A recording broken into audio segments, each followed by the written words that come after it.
Blog Talk Radio. Namaste, everyone. Welcome to Nature of Reality Radio. It is March 18th, 2015. This is your host, Andrew Fisher, broadcasting every Wednesday from the suburbs of Philadelphia, Pennsylvania, to expose the true and false nature of reality for what it is and what it isn't. On the show today, I have an interesting guest, Robert Potter.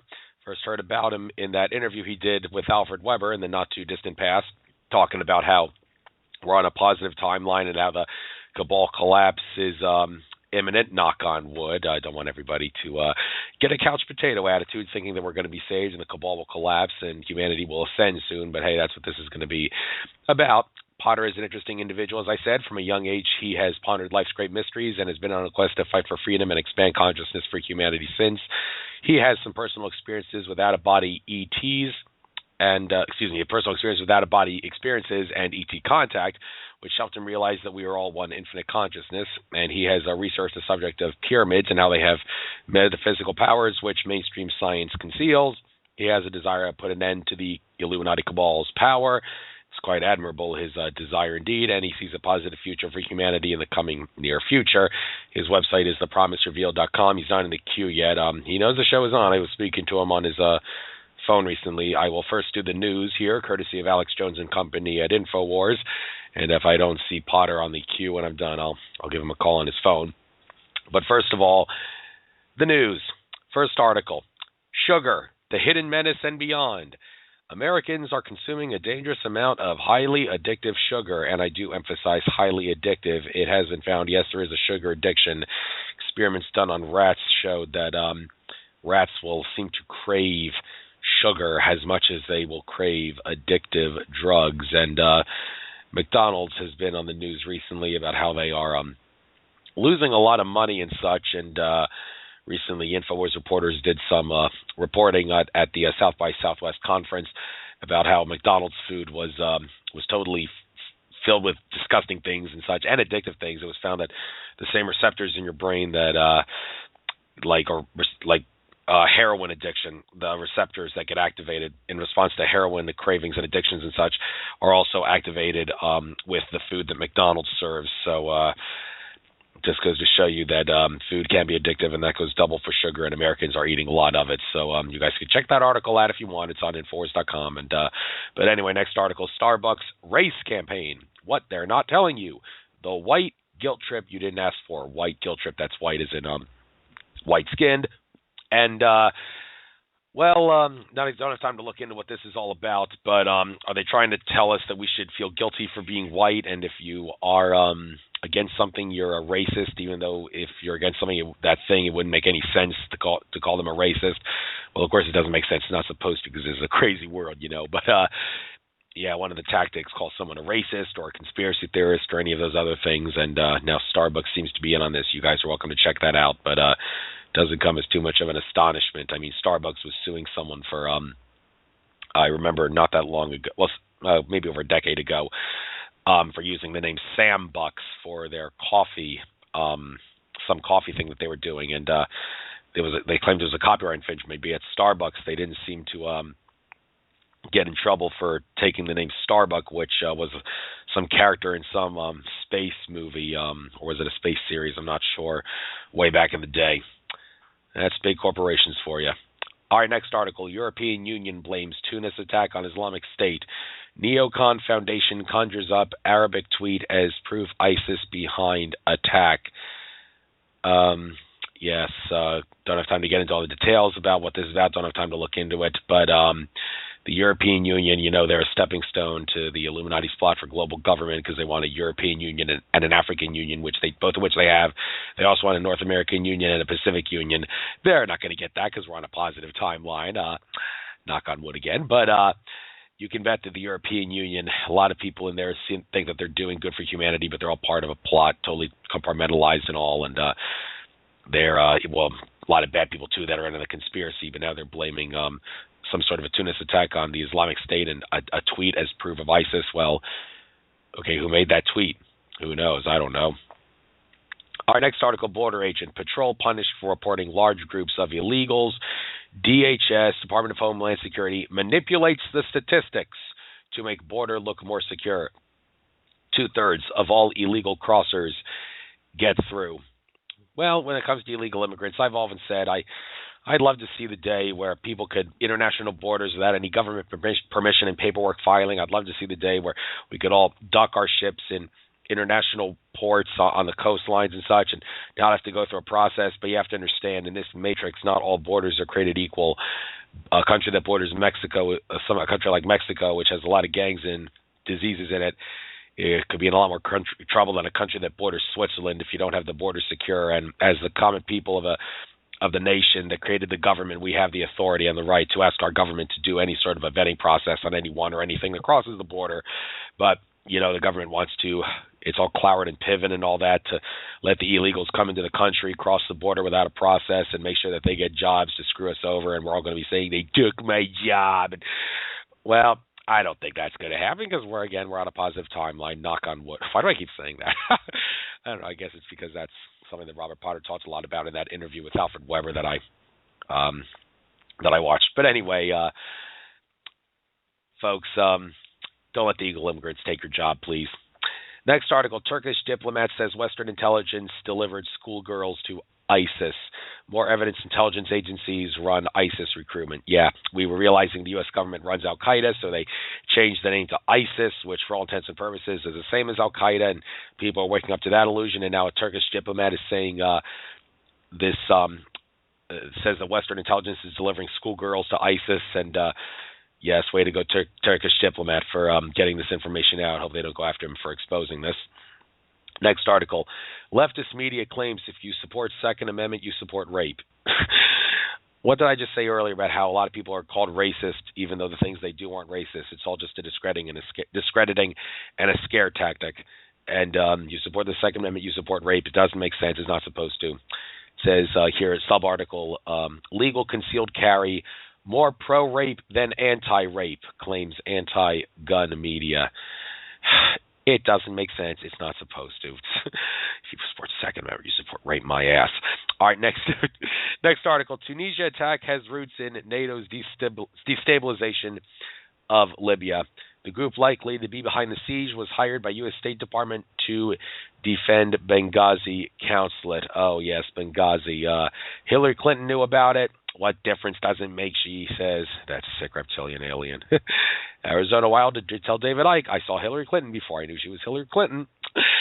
And also Barack Obama knew about it, and a lot of other people in government knew about Benghazi. And this Tunisia attack has roots in some NATO destabilization. Yeah, NATO, that's supposed to be the global army for the Illuminati, and their athletic treaty organization, and destabilize Libya. They want the powers that be want to make Libya a corporate government, so they got rid of Gaddafi and imposed the banks and all. That was what that was all about, the Arab Spring, all an illusion. And, well, I'm just going to finish up here. Video, Border Patrol rips innocent family out of car. This is what it looks like to live in a police state. Would they have done this if it was illegal immigrants in the car? Probably not. But let's see if Robert Potter's not here yet. Hang on, I'm going to put myself on mute and call his phone and see what's going on. Hey, folks, I'm back up. All right, that's Rob. He's on. Hey, Rob, how you doing? Glad to have you on the air. Can you hear me? Good, thank you, Andrew. Honored to be here with you today. It's an honor to be speaking to you, too. Saw your interview with Alfred Weber. As soon as I finished watching that, I thought I got to get this guy on my show because he's got a positive attitude and seems very knowledgeable. I looked at your site, The Promise Revealed, got a lot of interesting things going on. But I suppose whenever I have someone who has out-of-body and ET contact experience, as you have, I think it only makes sense that I give them the opportunity to play the role of primary source to tell us about your experiences. It's up to the listener to decide whether or not they want to believe you, because there's a lot of people that find this stuff too crazy to believe in this day and age. But hey, more people are waking up. I hope a lot of people find you a truthful and trustworthy. I have no doubt you are. So tell us all about your out-of-body and ET contact experiences that woke you up. Well, it's a long story. It's on my website, thepromiserevealed.com. I am a contactee of sorts. I'm not a direct contactee in terms of going on board. I've had several unique experiences. My contact experiences started at a very early age with Dr. Fred Bell, whose great uncle invented the telephone, whose father invented the automatic transmission and the alternator with Henry Ford back in Ann Arbor, Michigan. He was a very high-level scientist and was studying the shockwave of the atomic bomb at 15, was conscripted into the Air Force and had a PhD in physics at 17. He was an electrical engineer at the world's top radar in 1963 when UFOs were coming in off the Cuban Missile Crisis and vectoring down off of Point Reyes. They looked at him, who's this young kid in charge of this entire radar set? The top electrician is 21 years old. What the hell? They were thinking, like, what? And he said, when he watched them burn the UFO reports, they said, son, are you going to make us think? He goes, yeah, you can't do that. And he spit out some code that says that's not right. And they said, okay, did you see a UFO? And they said, yeah. And then they took him away in the white suit, straitjacket. They gave him the old military crunch circa 1963. And he asked for an honorable discharge, received it, went to work with Werner von Braun at NASA on the Saturn, Gemini, Apollo mission as a checkout engineer. Complained about shoddy electrician work on the Gemini capsule, was fired, ostracized. Then when 3 men died on the Cape, including Gus Grissom, they reinstated him, said he could come back and be the head of, electrical engineers and safety. He declined and went into the private sector at JPL and Rockwell. He studied under Eastern teacher named Sarinjava Roy of the Siva Kalpa family, the lineages of India, which actually, and their ancient history in the Mahabharata go back in the Rig Vajra and the Samavedas, go back to hymns from what are called the Rishis, and those were the Pleiadians of our ancient history and myth. Our extraterrestrial contact is hallowed and long. Our history is deep. We're not alone, never have been, never will be alone. So, Dr. Fred Bell developed some spiritual capabilities during his experiences. He became telepathic, and he himself became a contactee. So, circa 1973, cue me enter into the scene, meeting him, being very interested in spiritual phenomenon in regards to mysteries of the universe, pyramids, the city powers of the mind, telekinesis, and I had a deep love and respect for nature. So my life kind of joined his at the time he was beginning his extraterrestrial contacts with the Pleiades. He had been contacted by spiritual members of the Earth's, we'll call them upper echelon of the spiritual levels here, and they handed him off to some extraterrestrials, some galactic sources, which were seeking to use him as what Semyasi called a spurious scientific contact to forward certain technologies, because he was a good guy.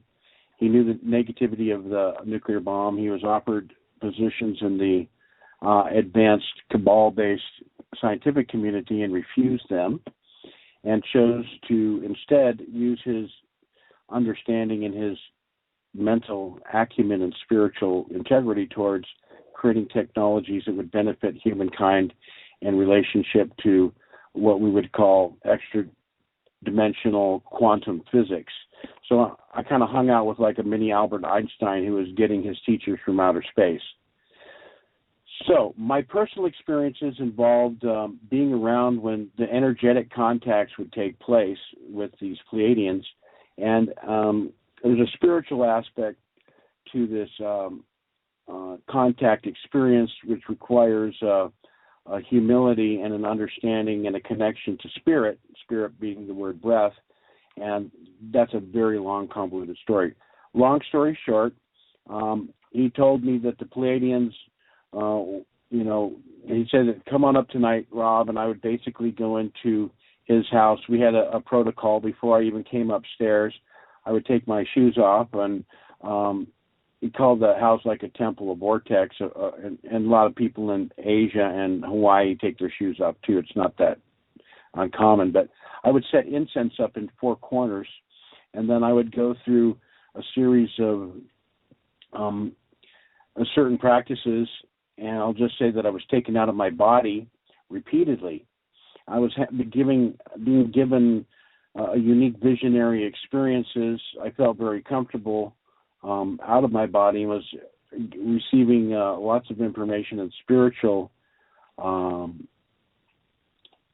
joy, I will just say peace and understanding from these communications, which were, when you're out of body, it's difficult to integrate that experience into the physical plane and explain it. It took me many years to become confident in the verbal explanations of this, what took place. But essentially, there were images and pictures, and I'll just have to say it was like living in a movie. I would have questions. I would get the answers. I'd see everything.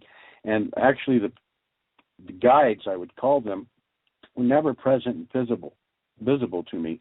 It was just more like I was watch the Earth disappear. I'd go up into outer space, and I'd either be looking down at the Earth, or on occasion, I was taken to these very beautiful intergalactic things. And it's like a movie. I wouldn't see the ship or anything. It would be like I'd just be looking out at this beautiful. Imagine getting close to the Horsehead Nebula and the colors, and just looking the majesty and the glory of creation, and really letting my intellect stop and allowing my feeling nature to worship the ineffable glory of creation. And it created a deep sense of reverence and respect in me, and a humility for who we are. And those early experiences were difficult to integrate. Dr. Bell would not talk to me about what was taking place, and it was kind of frustrating for me. Later on, my experiences culminated in the desert.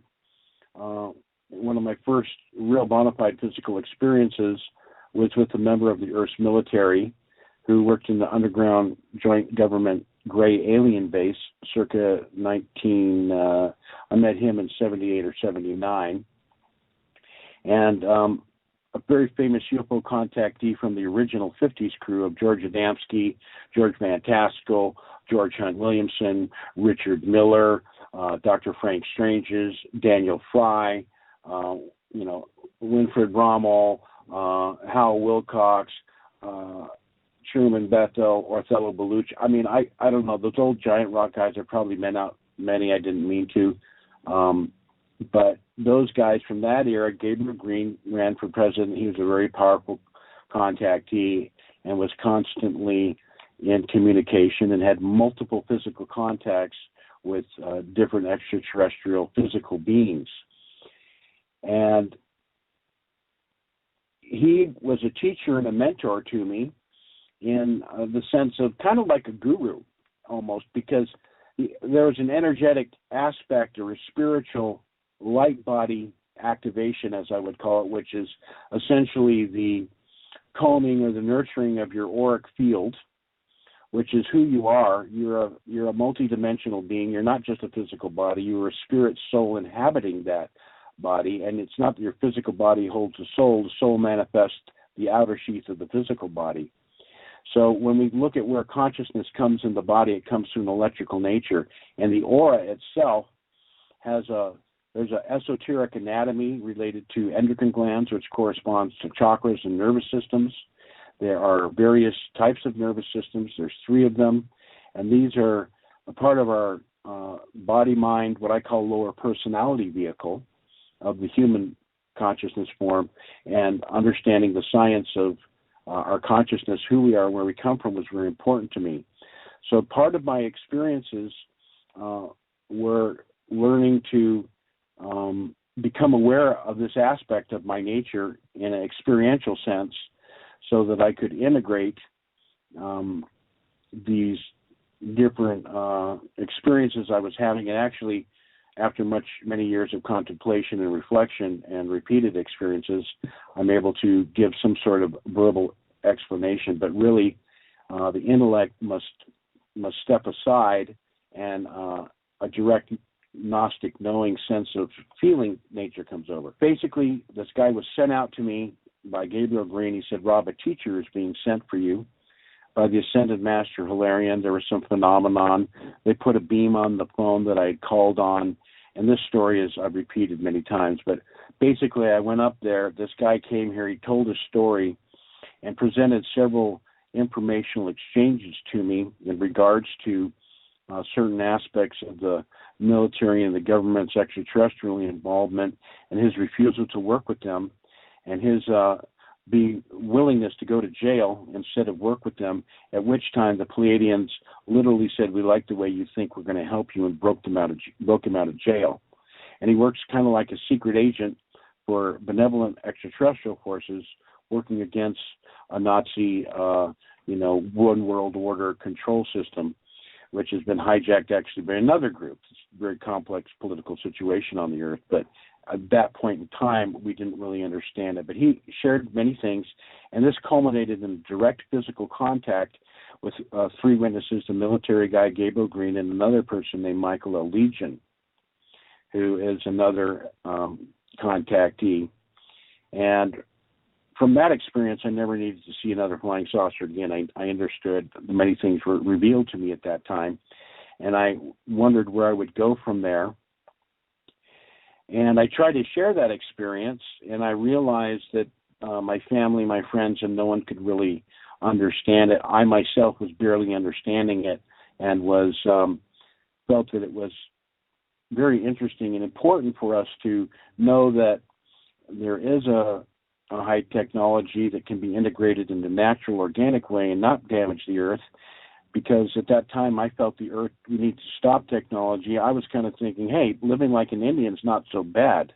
The Earth would be pure, we'd have the respect, and we could do a pretty good job with our technology today if we just got rid of a lot of the stuff. I was a nature boy. I wanted spiritual connection and harmony, and I felt money in the system was bad. So I started studying Eastern religions, and I eventually integrated all the world's religions and stuff into my understanding of this kind of reunion or contact experience that I had had. So, yes, I had these physical experiences, and I had another experience later on where I was physically removed from Dr. Bell's living room in the mid-'80s, and I was aboard a spaceship.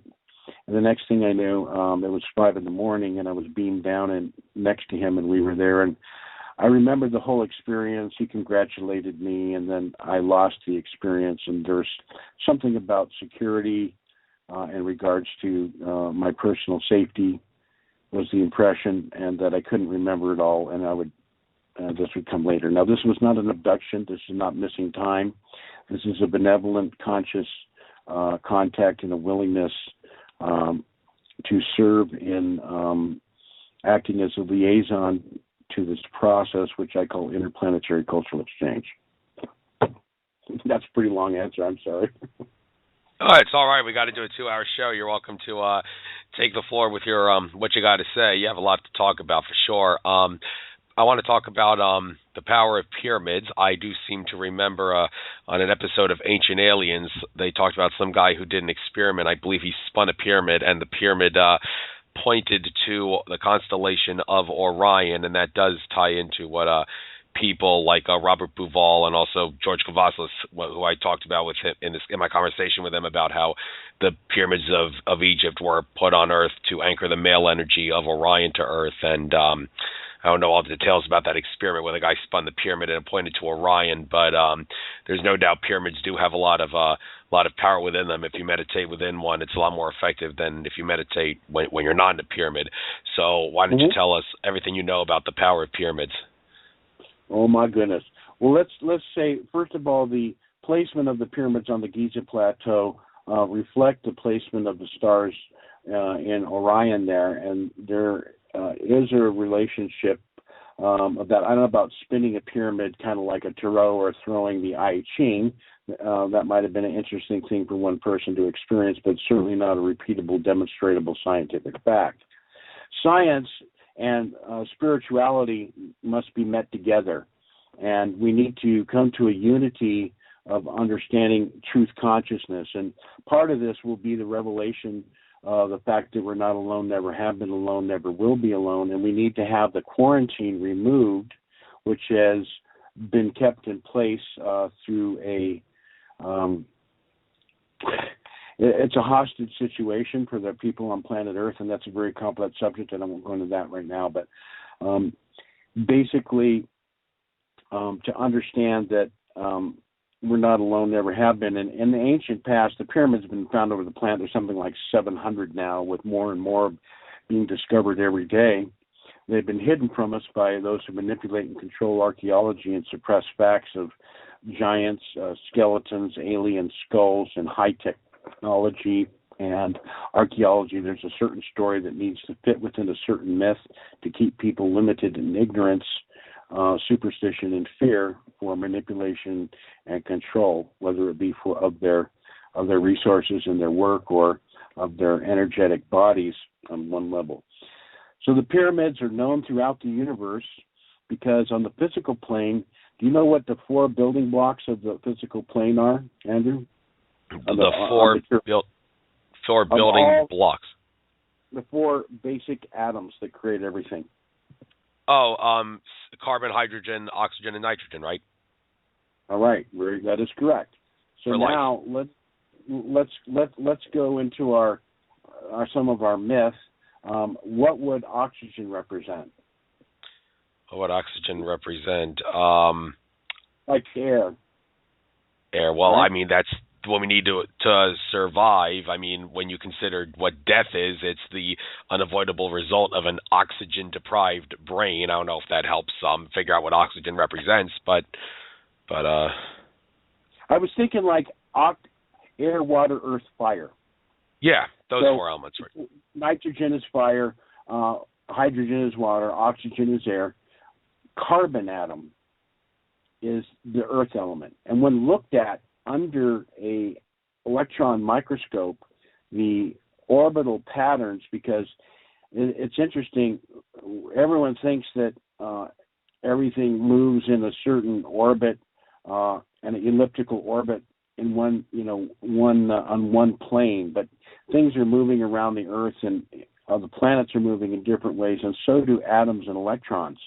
And everyone thinks that they move in these certain things, but they actually move and jump, and they dance in one position and move. So the orbital shells of the electrons are actually dancing and moving, and they create patterns and waves. And different elements have different kind of atomic looks. We haven't been shown this, but there's different looks. And the carbon atom is, guess what? It's a pyramid shape. And the carbon atom is the base. We are carbon units. We are basically, that's the dust of who we are, the structure of the physical plane, and it is a pyramid shaped. The carbon atom has the inherent characteristic that when it's lined to magnetic north, it's a crystal. A lot of things grow in crystal lattice networks. It's a function of the nature of the universe and magnetism and gravity and how consciousness and matter interacts on the physical plane has a lot to do with the pyramid. The pyramid, when struck by magnetism at magnetic north, refracts the Earth's magnetism like a prism does on the Pink Floyd album into 7 levels of energy. And these are actually dimensional energies because everything in the universe, actually, there's higher dimensions, but we don't see them. We're kind of limited in our visual and our perceptive range within the physical level. So if we stand back and imagine that the physical plane is solid, we don't realize, but there's finer gradations of substance that could fill matter up, and that would be the astral plane. And even finer than the astral plane would be the mental plane. And finer than the mental plane would be what they call the intuition or the Buddhic plane. Finer than that would be called the causal plane, and then there's a plane called the Atmic and Logoic, and these are actually parallel dimensions of time and space which coexist with us in the same space. And we all interact. And this is kind of deep, but on one level, it's important that we understand this. Like you take a bucket and you think it's full, and you take the top off and it's empty, and then you go, I'm going to fill it up with sand. Oh, that's full. You can't put any more in there. Well, you could pour water in there. So now we have 3 levels already. Just imagine this successively, like Russian dolls, finer and finer gradations of matter. And so on the material plane, the pyramid represents the 7 levels are contained within the pyramid and divided up. So this is a phenomenon which will allow us to interact and understand these different dimensional planes within the pyramid. So on all worlds, and in most of the galactic universe out there, and whether people want to take this for real or not, there's actually various associations. There's an interdimensional alliance federation of free worlds where they interact with each other, and they all abide by certain natural spiritual laws. They're not kind of perverted by the situation here. And we have a very unique situation here, which involves once again, there's a quarantine and a hostile force that's holding the Earth population hostage, and this is about to be liberated. So this is why we're going through this shift. It's a kind of a political process that's taking place. But to go back to the science of that, there's it's called the Order of Melchizedek, and this is a universal group of individuals who it's like the Spock oak that says that the needs of the many outweigh the needs of the one, and it's those individuals who are dedicated to spiritual growth and what we call ascension, or becoming more pure and higher in vibration, and in their experience to more perfectly reflect the natural order of the universe in a non-violent and peaceful way. And they exist usually as spiritual mentors on various worlds, and they're generally what are called pyramid temple complexes. And these aren't religions to any cult or any individual or any segmented way of thinking. These are fused schools of science and spirituality, and depending on the planet will determine the number of the sides of the pyramid, and the gravity of the planet will specifically change the angles. So each planetary consciousness field on planets, when they travel, they go to look at the pyramids on the planet, and that will tell them if the pyramid's in a good condition, they can tell that society is functioning properly. If there's a cycle of disharmony and their pyramids are out of balance, that's an indication to some of the more advanced societies, which I call the superluminal beings from some of the higher dimensional planes. There's different indications. So the Earth has had many pyramids in the past. There was various, let's call it, seedings of different levels of humanity and genetic influence on our Earth in the past. And it led to a situation that about 30,000 years ago culminated in, unfortunately, a type of invasion and the control of the populace that ended up wreaking havoc and literally almost destroying the planet, to the point where we have an asteroid belt, which is a previous situation that that did destroy that world. When this hostile force was attempted to be arrested and they were fleeing, they have a tendency to blow up worlds that they don't get to control. It's a very sad situation, but crazy criminals don't only exist on Earth. And so that situation led to what we call the sinking of Lemuria, and this is where the Pacific Island is, and there's a giant crush in the crust which caused tsunamis, destroyed the civilization, and very rapidly, in 24 hours, 64 million souls were lost in one night. Those are the statues of Easter Island. In order to preserve the planet, what we call the forces of light, or the benevolent forces that were seeking to prevent the takeover of this planet, withdrew from the planet surface and agreed to step back, unfortunately, because the planet could have been destroyed, and to no longer engage these hostile forces here. It's taken 26,000 years and along period of time, but there are certain things that are changing along those lines here to help us wake up to the truth of what happened a long time ago.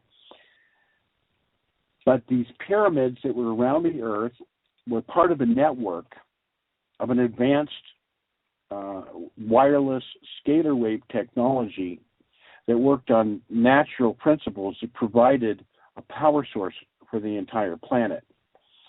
Now, you have I've been to Egypt 3 times, taken 3 different groups there, and when you look in there, the guys that are running the big bricks around in the Egyptian hieroglyphs, they're holding an ankh, and there's 2 guys pushing the bricks.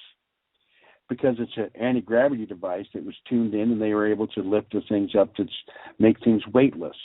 So there's a very advanced technology involved that was creating the pyramid temple complexes, which the builders, as they were called, or the elders or whatever, they like to create buildings with multiple functions. So this had many functions. It demarked many astrological and mathematical things, the sphericity of the Earth, the exact weight and measurement of the Earth, the rotation of the Earth around the Pleiades, the Earth's rotation around the galactic core, measurements galore. The base divided by the height is pi, the keystone of modern mathematics, the flower of life energy of the vivisecta Pisces, and how creation manifests on the physical plane through vibrational growth and natural manifestation, which some people call the order of metatronic functions in science and technology. The pyramid is actually just there's so much going on there. It also has a spiritual and metaphysical meaning, but one of its primary functions was it was an energy source. The Grand Gallery has tire treads. There was actually a machine in there that was like a tank, and the King's Chamber and the Queen's Chamber, the roof, actually was able to move in accordance with natural energies. It was harnessing the rotation of the Earth energy. It was harnessing natural gravity forces. It was harnessing thermal coupling between the temperature of the outside of the marble stone and inside the sandstone. It was harnessing energy from a piezoelectric effect. It was harnessing solar rays. It was harnessing lunar rays. And it was transmitting a tremendous amount of energy from horizon to horizon. There will be pyramids placed around the planet, and so that the local power system of the anti-gravity craft or cars, or sometimes they use little baskets where you could just go in a little basket, and people have seen some of those that have come from the inner Earth civilizations and still use that. And so there's various technologies involved, and also there was a mystery of the human consciousness. It was actually a metaphysical, allegorical signpost map of the human consciousness field and the process of spiritual development. And this was integrated to the human society through various teachers, or what I call lineages of the light, which have been rooted around the planet and are based in universal law and principle, which were once taught openly, but had to become what we call esoteric or hidden due to the quarantine situation and the hostile group that didn't want humanity to know this. Back when there was genetic manipulation of the human species, and people talk about junk DNA, there's no junk DNA. That's DNA that's been turned off. But it can be turned on again, and this DNA will activate longevity genes. This DNA will activate. I apologize for that. Let me get this here. Sorry about that. This will activate cones and rods within the eyes that will actually be able to see into other dimensions. These DNAs will activate the pineal gland, which will activate certain complex neurohormonal structures and will allow for a transmutation and increased vibration for the human consciousness. I don't know what's going on there. I need to shut that off there. I don't know how I'm getting this. Somehow my phone's linked with my computer. I apologize there. I did an upgrade and I'm lost. So, anyway, we're talking about the pyramids and how it relates to the metaphysical aspects of who we are as a being. There was actually mystery schools established 10,000 years ago when various groups wanted to try to reintegrate the spiritual teachings of the earth and to bring us forward. The outposts left over of the Atlantean and Lemurian civilizations, because we went from this very high technology down to almost huddling in caves. There's massive tsunamis and floods, and only people made it to the highest elevations who were able to escape underground survived. So we have this long history of the earth that needs to be understood and explained so that we can come to grips and understanding of what the pyramids were. So they were many facets and many levels of things. But primarily when we talk about pyramid power, there's two things, there's two principles in the universe, kind of in the material and spiritual. And the pyramid is the principle of matter made flesh. The pyramid has an aura. It's a material item, and it actually has an aura like it's alive. So all carbon atoms or all crystals kind of vibrate with an electrical auric field because of the nature of the pyramid creating this life force energy. So you have magnetism striking a pyramid, and it's creating an auric field. You took a Kirlian photograph like we did with Selma Botts back in '79. Dr. Bell, we went up there, did some mad experiments. She was just over the moon with what we were doing there. But we were showing that the pyramid produces a life force energy field. And when you think of your body, and you talk about oxygen, you mentioned that's how you die. That's quite correct, because on a physical level, your body works on what we call electricity from the negative ion, which couples with the iron atom in the hemoglobin of the blood cell, which actually looks like a starfish spiral or a jet engine. And this blood platelet moves through the bloodstream in what's called the ferrous and the ferric exchange, giving off the free electron of the negative ion, and taking in carbon dioxide and doing what we call a respiration process of the cell and bringing life force to the body. It's actually an electrical charge, which the Hindus called prana, the Japanese called ki, the Chinese called chi, the Tibetans called sumo, the Germans called odetic force, and we would maybe call it, orgone or bioplasmic energy or auric energy. And so this is what runs all life streams on the physical plane that are Ascension. Even plants have a little bit of vibration. So minerals have a little bit, and that's why we look at gold. Gold's molecular structure is pyramid-shaped. Why do people value gold and diamonds? Andrew, it's because of the vibrational inherent quality, and in ancient times these were used for healing and attunement to higher consciousness.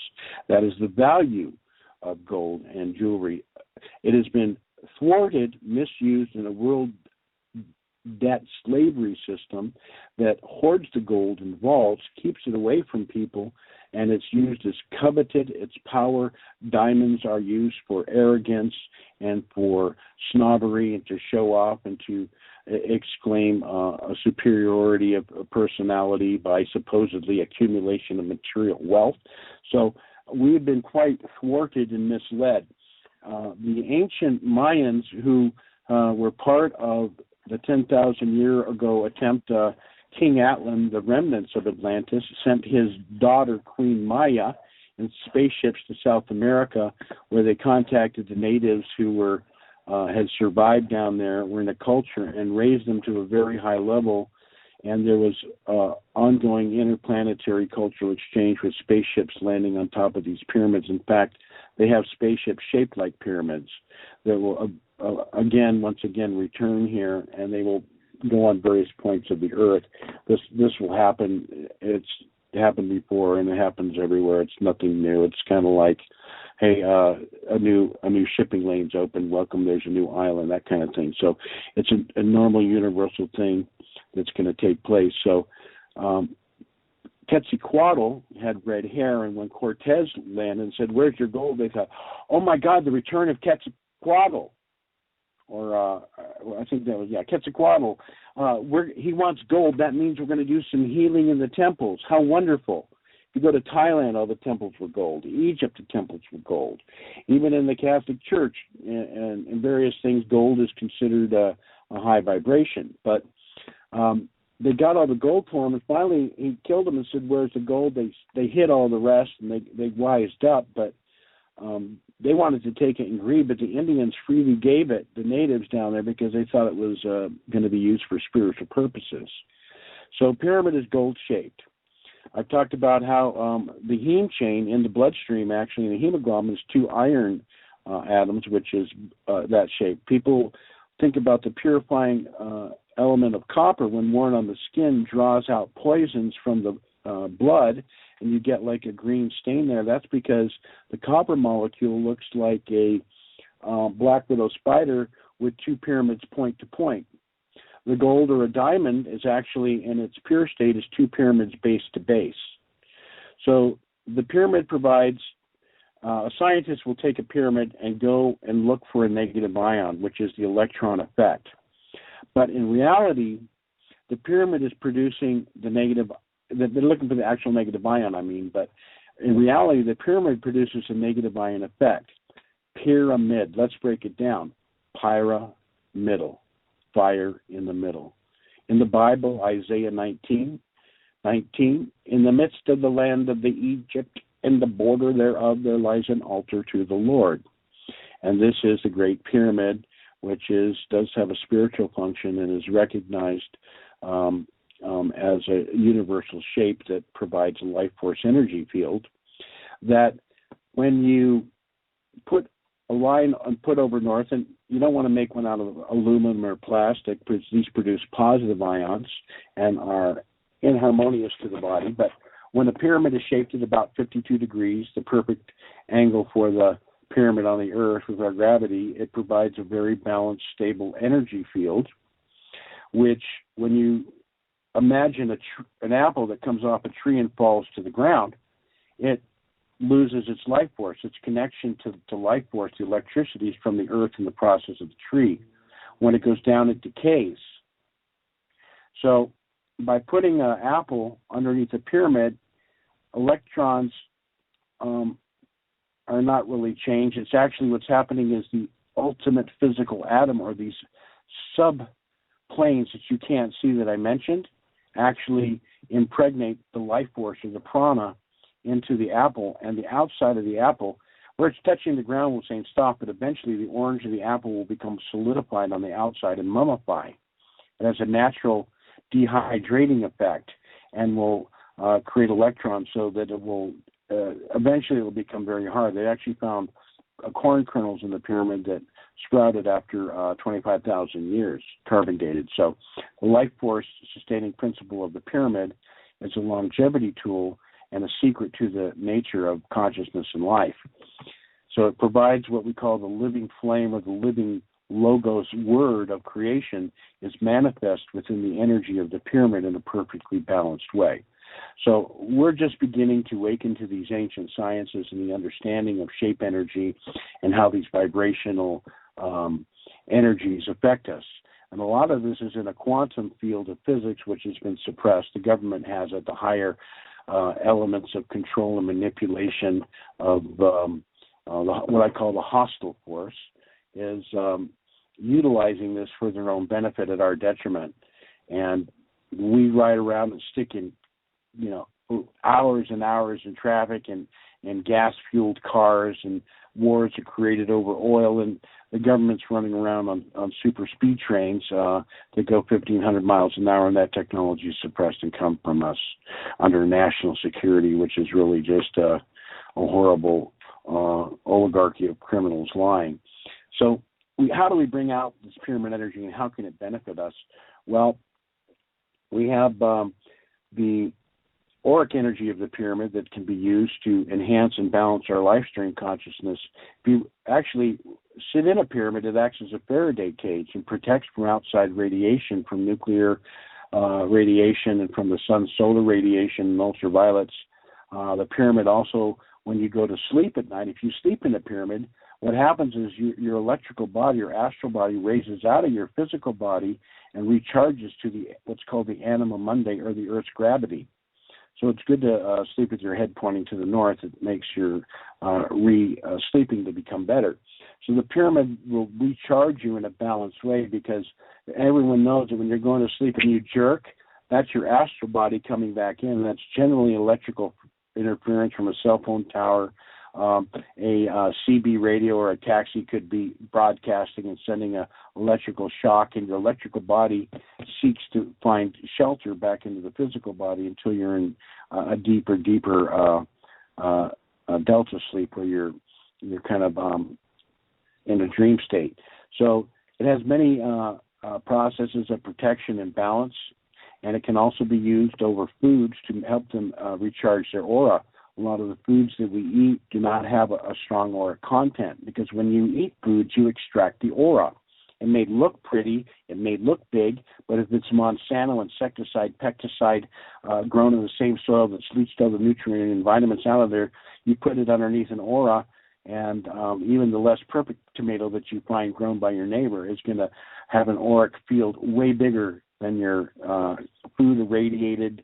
They actually expose food to radiation now, so there's a whole hostile agenda in the food source. So pyramids can be used to do that. You can do an experiment where you can take grapefruit juice under there, and you can show that it'll go from acidic to more alkaline, which shows us an acceptance of free electrons, but you couldn't measure the electrons. Once again, it's an invisible ultimate physical atom anew, which will mellow out. A wine can be aged. You get a cheap wine, you put it under a pyramid for a while, and it takes out the tannins and the acidic taste and creates a more mellow wine. So we have lots of experiments that could be done, but the technology that was given to us with the pyramids, primarily through the Pleiadians, was used for more advanced healing technologies and to create what I call artificial time warp zones and little advanced healing chambers, which is part of my new work, and that is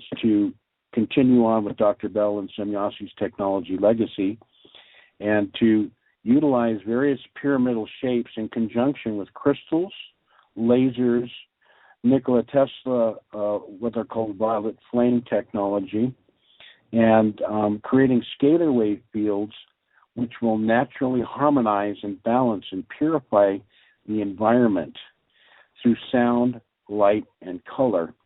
And these are going to be instrumental in helping people to transmute a lot of the toxins and the unhealthy technologies that have been put upon us the more we move forward and reinforce these things.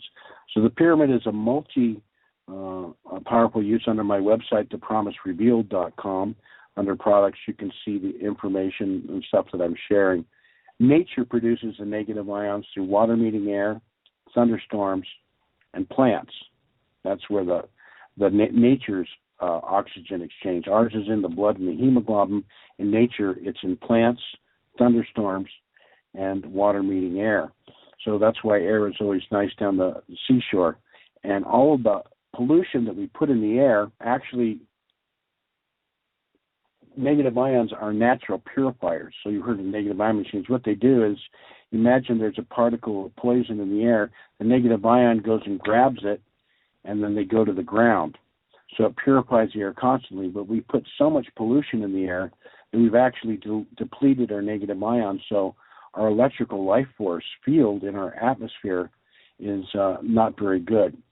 And if you combine that with chemicals, radiation, chemtrails, and various other technologies which are purposefully hidden from the public and aligned against our bioacoustic, physical, spiritual vehicles, we can use alternative technology to offset that. So hopefully, ideally, we live in a beautiful, clean world where we respect our nature, we hold it sacred, and we don't denigrate our chemistry and assault our bodies with hostile, man-made usurpations of nature and create a toxic environment for ourselves, but we will find alternatives and work together in harmony. So the pyramid has so many different things. I could waste another hour of your time. I'm sorry. So I hope it's cool. Does that help? Oh yeah, definitely. Just I want to switch gears for just a moment. I heard you mention the alien Semyase, the Pleiadian. That is the same Semyase that Billy Meyer contacted, right?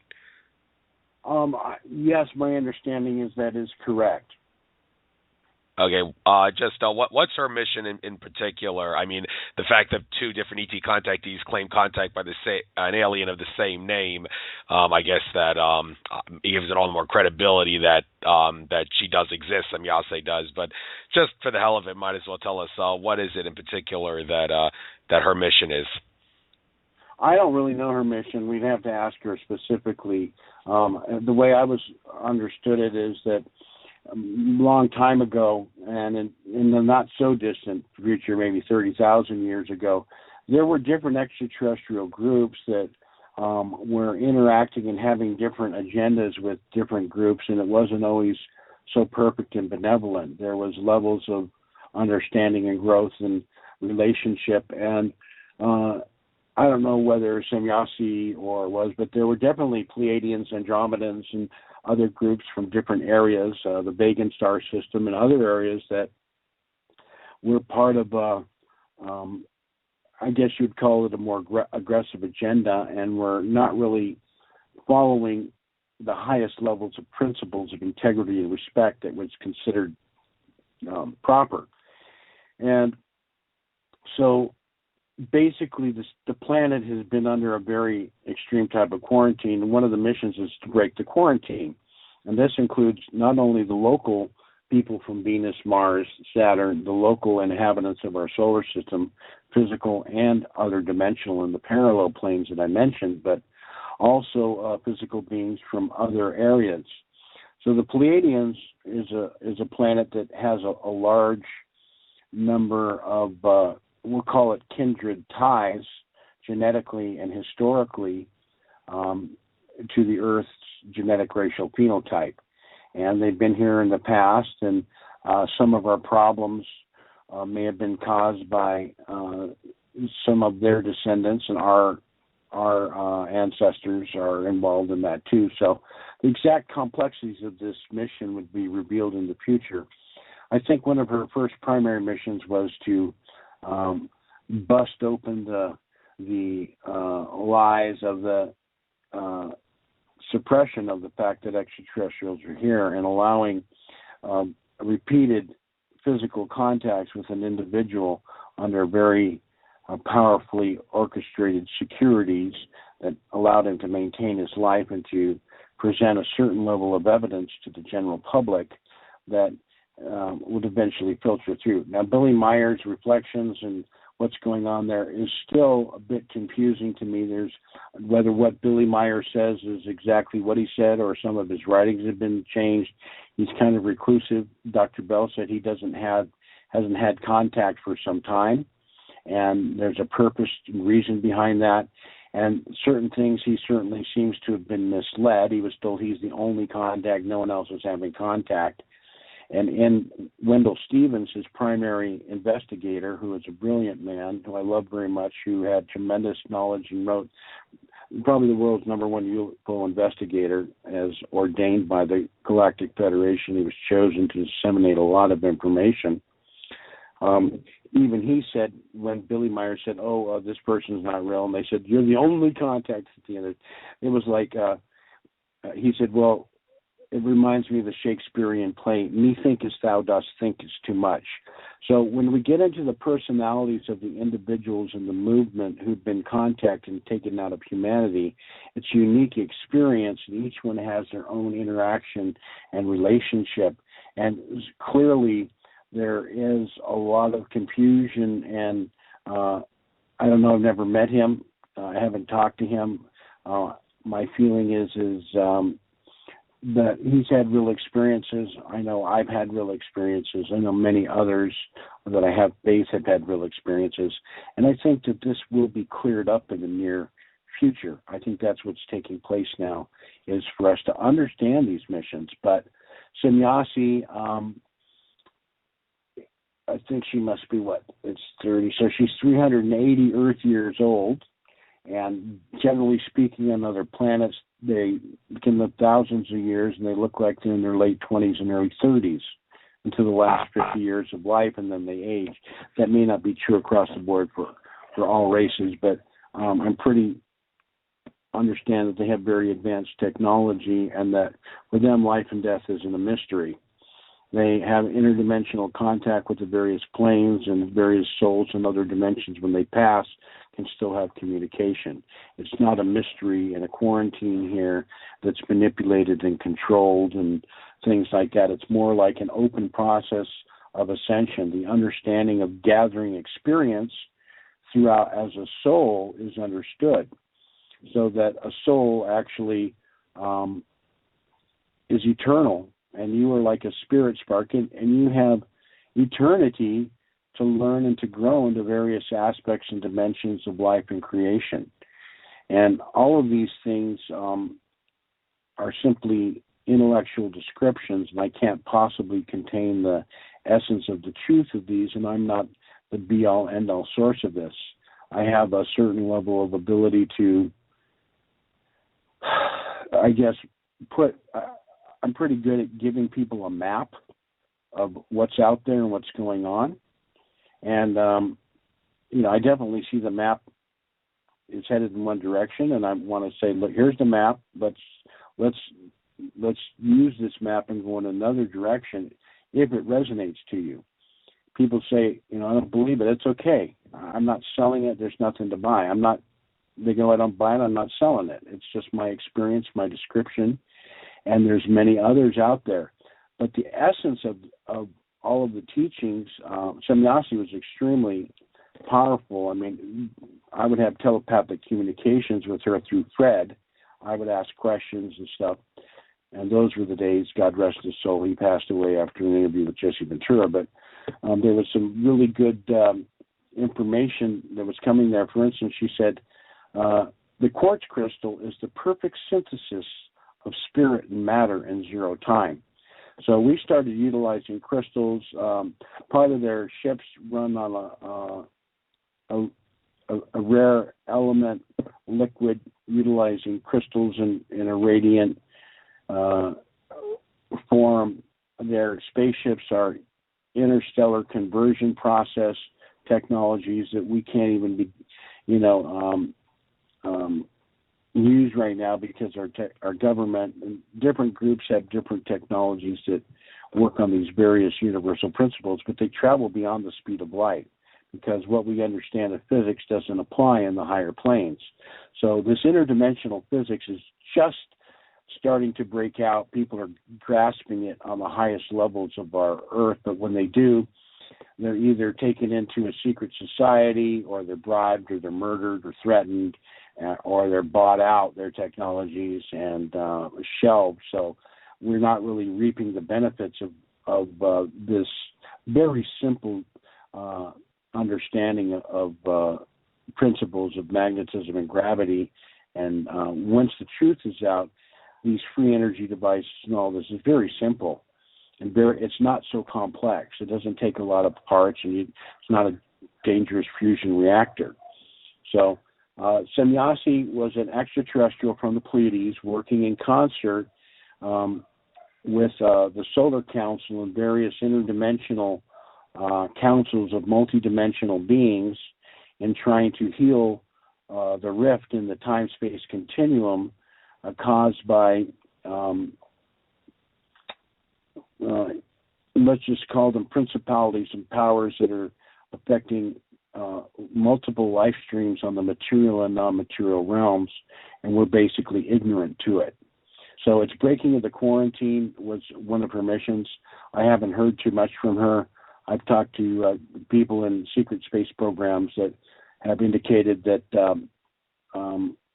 there were elements of communication. They're always working with the bad guys right in there. Valiant Thor would materialize, the guy from Venus would materialize into, various government facilities, and working with good scientists who are, being used by bad guys, and kind of communicating with them and trying to direct them and, create liaisons with them and allow them to safely break mind control and various things that go on there. It's a very convoluted political process that's going on. But I'll just say that Semyasi was kind of one of the first public tips of the spear, besides George Adamski, in full-blown color video and multiple contacts to come forward with that information. Okay, thanks a lot.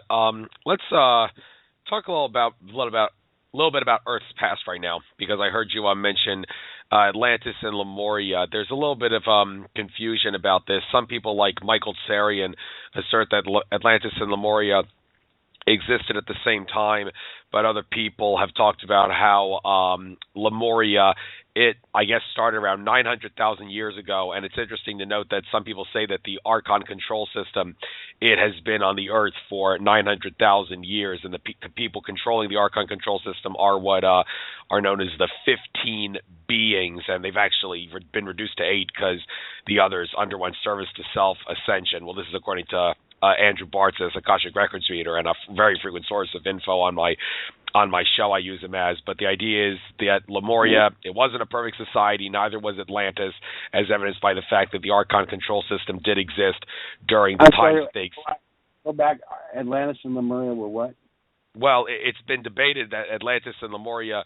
Okay, well, here's what I was saying. I was saying that Lemuria, as some people say, existed on the Earth 900,000 years ago, and that coincides with the same time that the Archon control system was imposed on the Earth. You have to understand, Atlantis and Lemuria, they were not utopias. They weren't perfect. They did have some flaws, and they did exist during the same time as the Archon control system. But I'm saying there's a debate as to whether or not Atlantis and Lemuria existed simultaneously, as some people like Michael Sarian say, but others have asserted, well, the storyline goes that Lemuria started 900,000 years ago. It eventually collapsed, and then around 450,000 years ago, the Anunnaki that Zechariah Sitchin talked about, they came to Earth after the collapse of Lemuria, and then they genetically engineered humanity, and then you have Atlantis after that, which eventually collapsed around 13,000 years ago.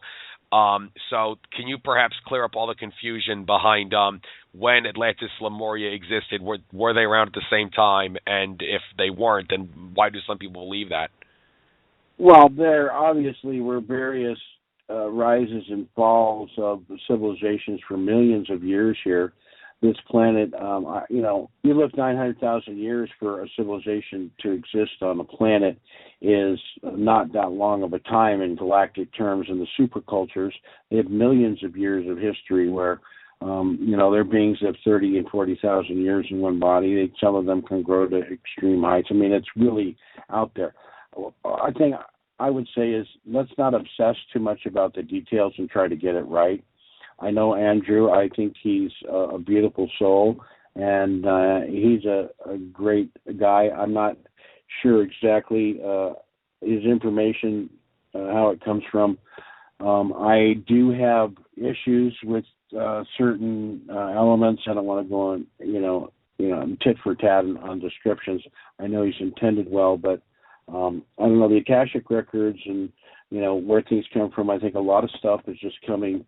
I'm not really resonating with some of the information. He has a unique set of words that he uses in different things, and there may be certain elements of that's true. I'm not sure he's reading the Akashic records unless he's getting downloaded from, because when I ask someone, you can read the Akashic records, okay, well, you can read the Akashic records 65 million years ago, 3 parsecs away in a different part of the galaxy. Let's see if you can read the Akashic records. I'll give you the exact geological point, and let's see if you can read the Akashic records from yesterday and tell me what's the Akashic record of the color of my bedspread. And if you can't do that, I'm sorry, I'm not going to, as good as it sounds, I'm a scientific guy. I'm very grounded. And I need, and a lot of the stuff I'm saying, I haven't experienced everything either. And a lot of we have to share this myth. So, and our own explanation, interpretation. My understanding is that Lemuria coexisted with Atlantis, and Atlantis was kind of a outpost from Lemuria, which came from a benevolent contact which created what are called Edens. and this was a spiritual, multidimensional force that was trying to heal the rift of the negative archonic energy, which was more subtle at that time. Now it's full-blown, at a later point, it became more, the technology in the universe expanded, and they were implanting people like a dentist chair. I mean, you've seen these, the movie Kingsman, a lot of these things, Jupiter Ascending, so many movies are kind of leaking this myth, and I think Hollywood is both positively and negatively influenced, and they put this stuff out there so when people reveal it as something that may have happened, they go, oh, no, you saw that in the movie. So it creates confusion, and basically I will say that quarantine will be lifted and these truths will be revealed to us through an opening of the real Akashic records, which will be able to be shown to us in a holographic picture, and will be shared with the world and in a series of informational exchanges that will allow us to recognize and reconnect with our own inner sense of knowing, and this kind of ancient knowing will be allowed to us as certain technologies are removed and certain beneficial light technologies and sound healing technologies reactivate our junk DNA, and we actually mutate into more powerful connected beings where this information is kind of directly known and experienced beyond the intellect. If we want to get into like arguing about these things, it really doesn't make sense because we may have even been there, but right now we have to deal with who we are. I think the main thing that we can understand, is that our history has been hidden from us purposefully. It's been confused, and there's a lot of disinformation, and there's a lot of well-intended people with real information, and not myself included. And I'm seeking more clarity every day and raising my level of experience and contact. And I think there's a point in time where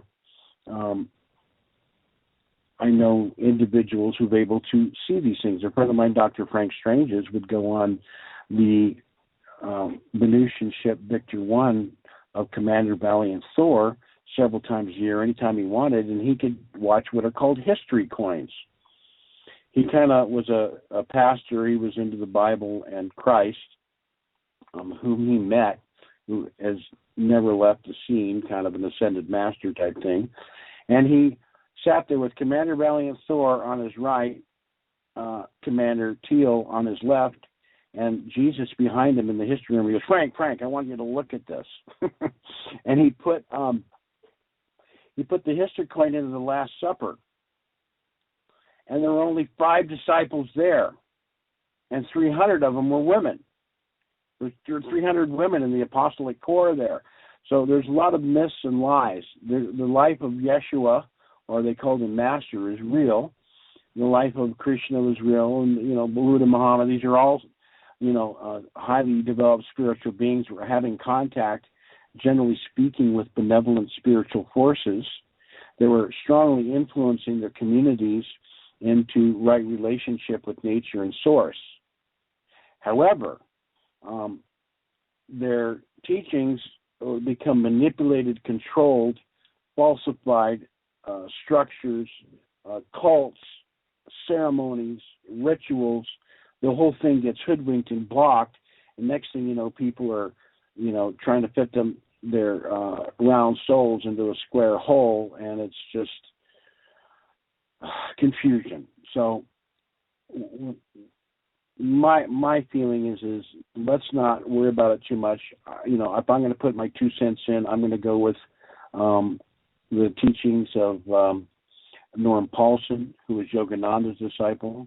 I met the Mahavatar Babaji when I was very young. I'm close to Yogananda. I knew Norm Paulson, and he talked about his experience of reliving Lemuria's destruction when asteroids were brought down upon the planet in destruction.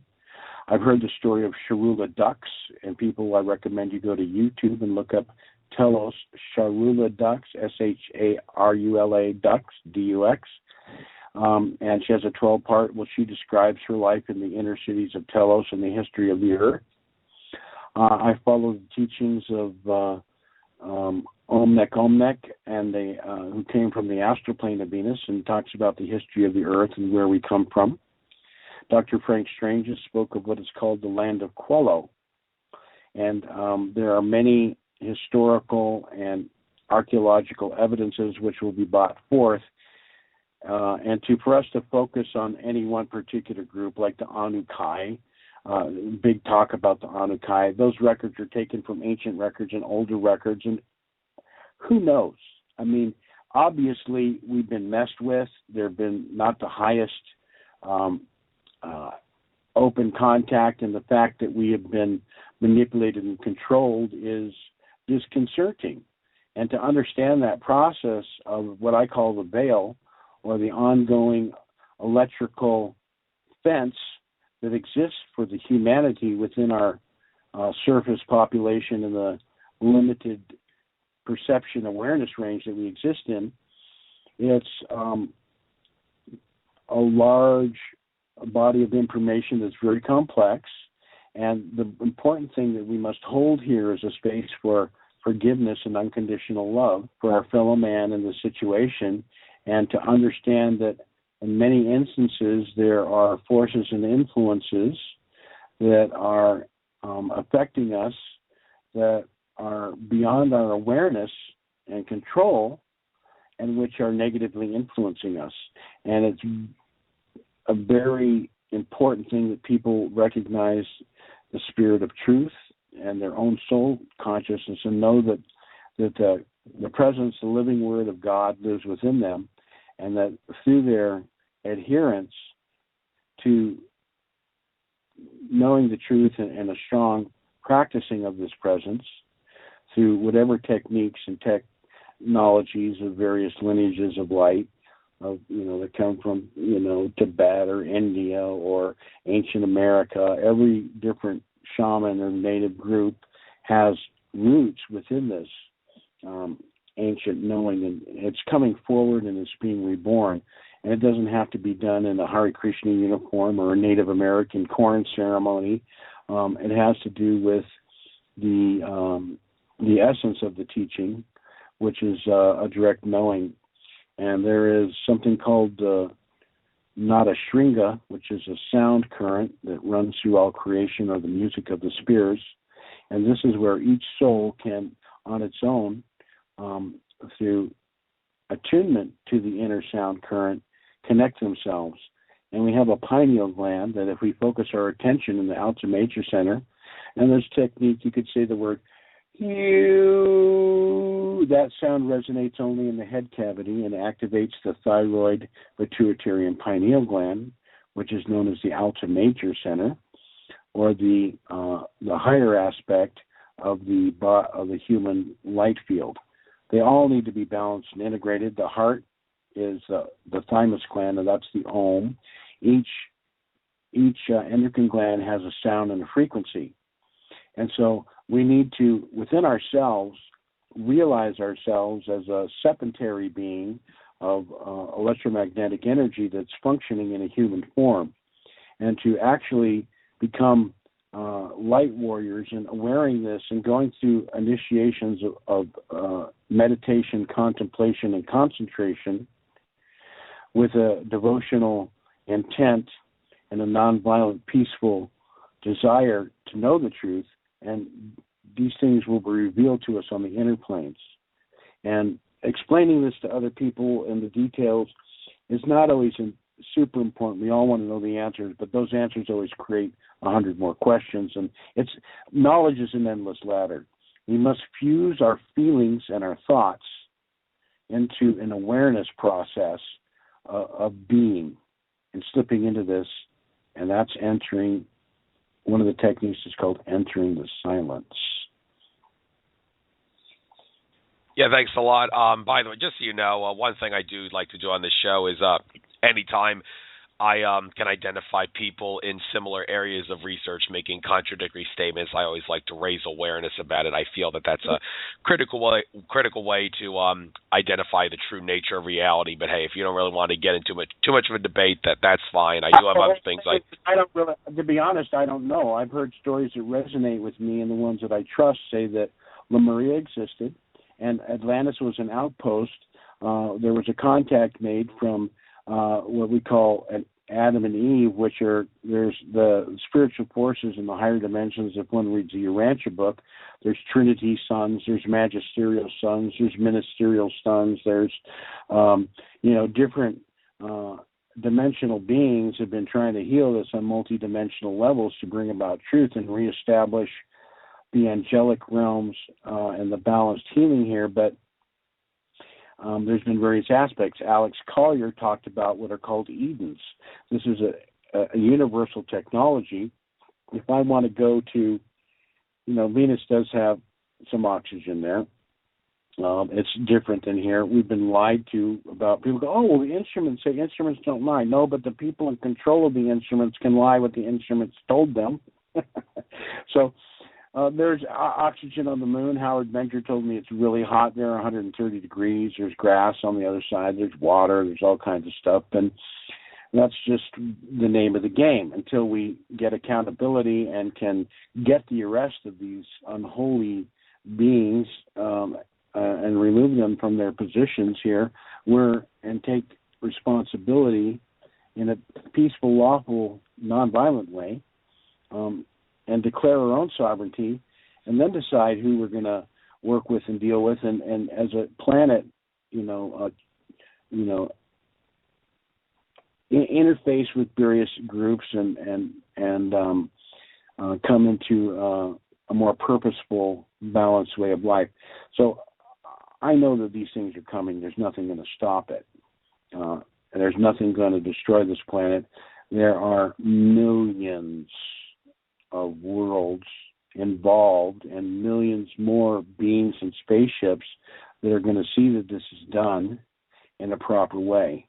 And I think they're trying to get these hostile elements and keep them from fleeing, and to see that this is transmuted in a way that can create a permanent healing. And I think the Earth is going to go through this process over a period of time. I won't say any name of time, but Atlantis was an outpost where certain teachings were to take place, and the plan of upliftment for the human race, because of the destruction of the human genetics that had taken place by various different groups that you may have mentioned there, may or not, or whatever the details are, and what was going on there, rough and probably so far out there in sci-fi land. It's just we really have to open our mind and be humble and wait for the real truth until we ourselves can experience it and be satisfied that those who are presenting that truth to us are sincere and honest, and that we have a proper feeling. And I think that, from my experience, when I work with the benevolent, more angelic realms of interdimensional beings that do or do not use seraphic transfers, or what we call spaceships in classic ET physical sense, but when those relationships are more experienced by more, I think this direct knowing will clear it up. And we definitely need this clarity to be brought open to the public, because there is so much confusion. And I don't mean to sidestep the question, but to be honest, I can only give my description, what makes sense to me and what I've heard. And again, Andrew Bartzis is part of that. I love him as a person, and we've done that conferences together, and I know that he's sincere presenting things, but his stuff comes so rapid, and there's so many things that are unverifiable and just out there to be. It's just like it's not really relevant to what's going on. There's a general idea. I mean, we've heard of Atlantis and Lemuria. It's enough to help us understand that. I know that the destruction of the outer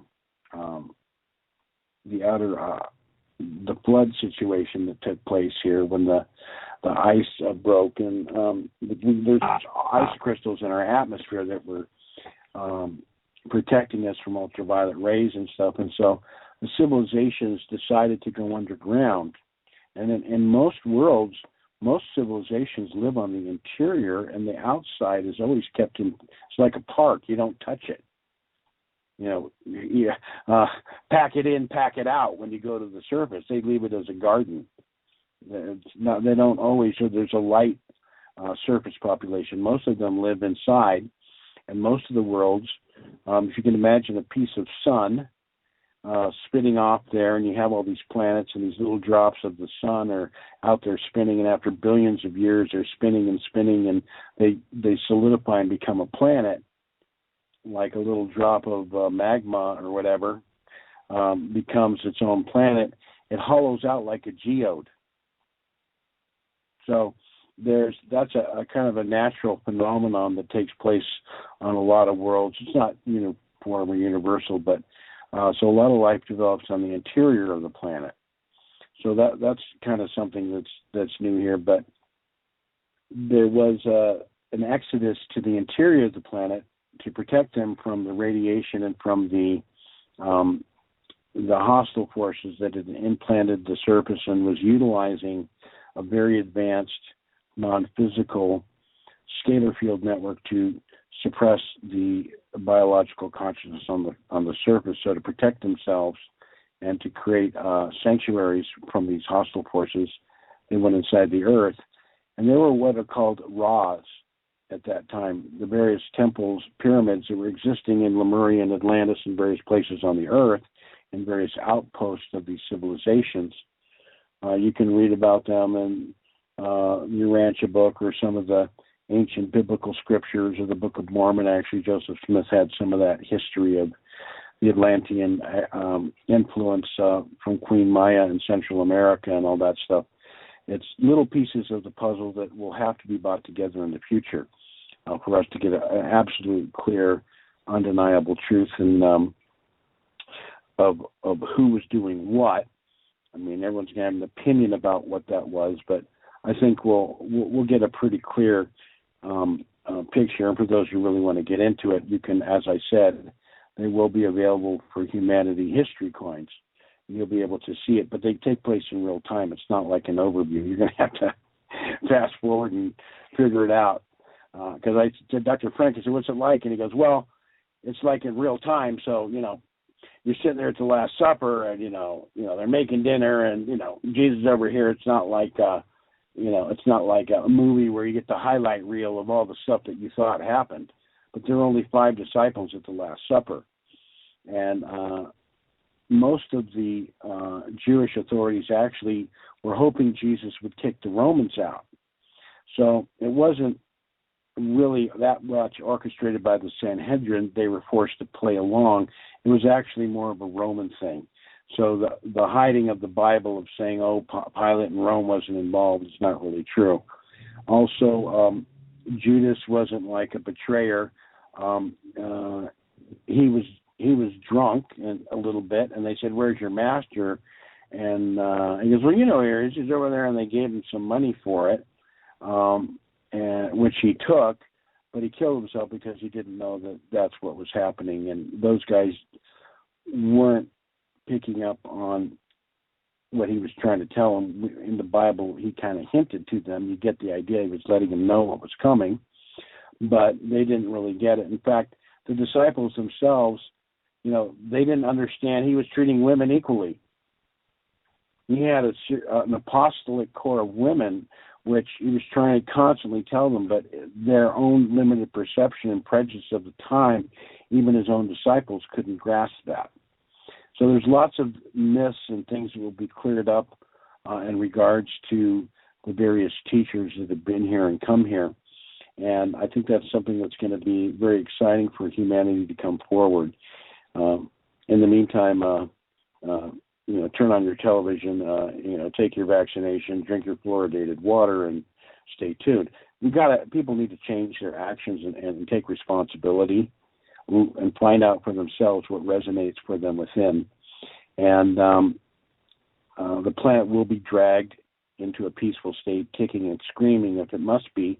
And those of us who are wanting to protect nature and to respect life will rebuild this planet from the ashes if need be, and we will rise up and we will heal this world and move forward. And it's up to us. No ETs are going to do anything for us. They may help us technologically kick out the hostile force a little bit, which I think is needed and part of a natural galactic codex enforcement of this hostile force, but it's up to us, and we shouldn't give our power away to any particular group. We need to establish our sovereignty and take a couple deep breaths, free from the oppressive tyranny, and to utilize interplanetary cultural exchange in a benevolent, positive way, without allowing ourselves to be manipulated or controlled by any group. And I, for the most part, the forces that I work with and that I've understood are very benevolent, and the fact that they have so much power, the fact that they haven't imposed themselves into the situation that would scare us or create more damage in a hostile, freak-out, Mad Max type possibility, shows the respect for the long-term view of it. Bodies come and bodies go, but the soul remains. And I think there is a wisdom there that from the higher dimensional planes is playing itself out and will assure what I call, and Cobra calls, and the military guy I met many years ago before Cobra calls, the victory of the light. And so that is a long-held plan of action by many beings on many worlds to help heal the pain and suffering that exists here, and to correct the imbalances that we are allowing to take place, and to have compassion and to connect to spirit source together to make this happen without a hierarchical structure anymore. It's not a boss. It's a unified, synchronistic, magical, Celestine prophecy connection that will take place. And it's being orchestrated by angelic realms on the quantum level, which will make things happen very quickly at a certain point in time. And we're reaching what do they call it, a critical mass or something there. It's going to move forward with that. Oh, okay. Thanks. Want to spend the last segments of this show talking about that stuff specifically. Just, the live feed will go off in about 25 minutes, although we can go a little past that if you have to finish a thought or something. Want to talk about the specifically the collapse of the Cabal and what will happen after that. If we just give me a couple minutes here to point out a couple of things pertaining to this. In my interview with Winston Shrout, he said that he is getting some information from insider sources that, yes, there are mass arrests going on within the government.